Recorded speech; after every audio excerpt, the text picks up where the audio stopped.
Halo teman-teman, kami kelompok 9. Di video kali ini, kami akan menangkap model kelembagaan Partai Politik Islam dalam kinerja DPD PKS di Kota Cilegon. Kemenangan itu tinggal beberapa jengkal saja. Tinggal kita menuntaskan langkah-langkah perjuangan.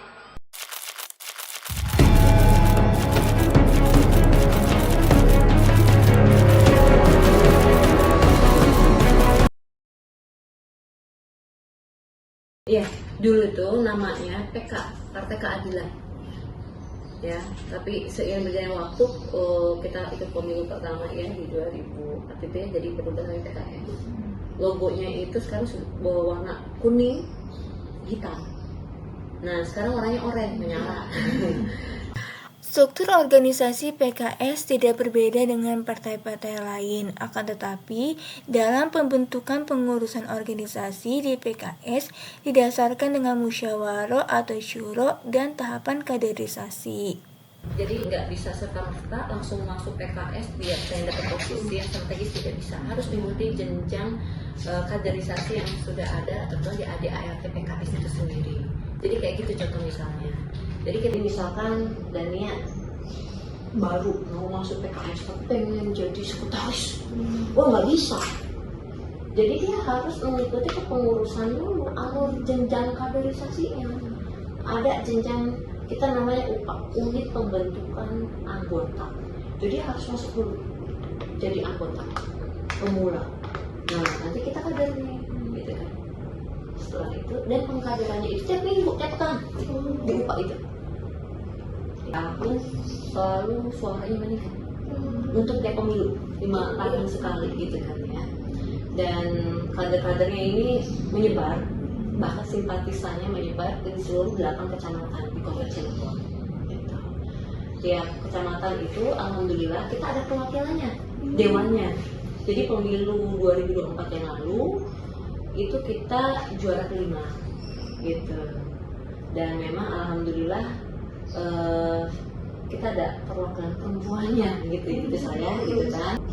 Jadi seiring berjalannya waktu PKS udah dikenal gitu kan, bahkan anak-anak Gen Z yang saat ini ya milenial juga sudah tergabung dengan menunjukkan kartu tanda anggota PKS-nya gitu, sudah ada KTA ya gitu. Jadi semakin sering berjalan waktu udah dikenal di masyarakat dan kita tetap eksis untuk di Cilegon ya gitu, menjadi partner pemerintah Kota Cilegon. Dalam rencana kerja yang dibuat melalui Musda, Musyawarah Daerah, PKS secara rutin melakukan kegiatan aktif baik sebelum dan sesudah pemilu atau pilkada. PKS dalam hal ini masuk ke dalam seluruh sektor kehidupan di masyarakat, seperti perekonomian, sosial, budaya, politik, hingga keagamaan. PKS juga turut aktif meramaikan hari-hari besar keagamaan maupun nasional. Seperti contohnya, PKS menyelenggarakan lomba membaca kitab kuning. Lalu dalam aspek nasionalismenya, PKS menyelenggarakan lomba kepada masyarakat Kota Cilegon yang mampu membaca proklamator yang mirip persis suaranya dengan suara Soekarno. Lalu program-program kerja yang dimiliki oleh PKS ini dirancang memang untuk fleksibel dan bermanfaat bagi seluruh lapisan masyarakat tanpa terkecuali. Dengan hal itu juga dapat menarik simpati lebih banyak masyarakat Kota Cilegon. Tidak hanya itu, PKS juga turut hadir dalam aspek kesehatan di Kota Cilegon.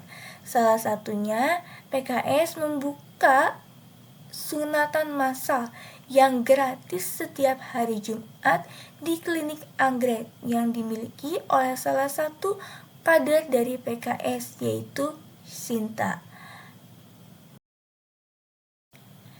Dalam 2 tahun terakhir, pengelolaan dan penggunaan anggaran PKS di Kota Cilegon menjalankan sesuai dengan undang-undang yang ada. Dengan anggaran partai yang dikelola berasal dari bantuan keuangan pemerintahan daerah yang disalurkan melalui Badan Kesatuan Bangsa dan Politik atau Kisbampol Kota Cilegon.